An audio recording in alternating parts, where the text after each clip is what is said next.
बराबर नहीं है। मृत्यु लोक में भी वाराणसी नगरी नामक उनकी एक परम रमणीय पुरी है, जो मुक्ति प्रदान करने के कारण मुक्ति क्षेत्र कहलाती है। जहाँ ब्रह्मा आदि प्रधान देवता भी मृत्यु की अभिलाषा रखते हैं, तो फिर मानव आदि प्राणियों की तो बात ही क्या है। वह परमात्मा शिव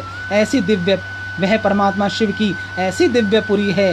यह विचार आपकी दुर्बुद्धि का सूचक है कि बिना शमशान के कहीं भी उनका ठिकाना नहीं।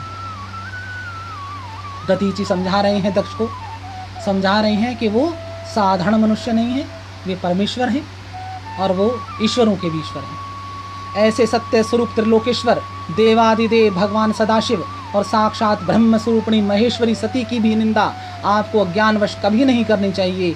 वे आपके बड़े भाग्य से ही आपके घर में पुत्री बनकर उत्पन्न हुई हैं। श्री महादेव जी बोले, इस प्रकार तत्वदर्शी मुनि दधीचि के अनेक प्रकार समझाने पर भी प्रजापति दक्ष उन परमेश्वर शिव को असदाचार से रहित नहीं माना और बार बार उन महादेव के प्रति निंदास्पद वचन बोलते रहे। नारद वे प्रजापति दक्ष पुत्री सती को उलाहना देते हुए ऐसा कहकर बार बार रोने लगे।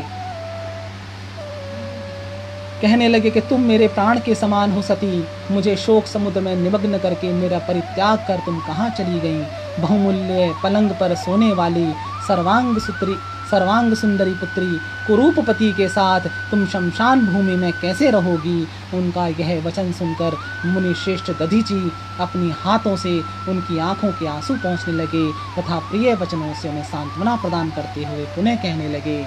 कहते हैं मुनि दधीचि के ज्ञानियों में श्रेष्ठ प्रजापति, आप मूर्खों की भांति क्यों रो रहे हैं। महात्मा, देवेश्वर शंभु को समग्र रूप से जानकर भी आपका अज्ञान नष्ट नहीं हुआ है।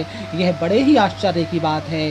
पृथ्वी पर, जल में, आकाश में और रसातल में जो भी नर तथा नारी रूप प्राणी हैं, वे सभी इन्हीं दोनों के रूप में उत्पन्न हुए हैं। ऐसा आप पवित्र मन से समझ लीजिए।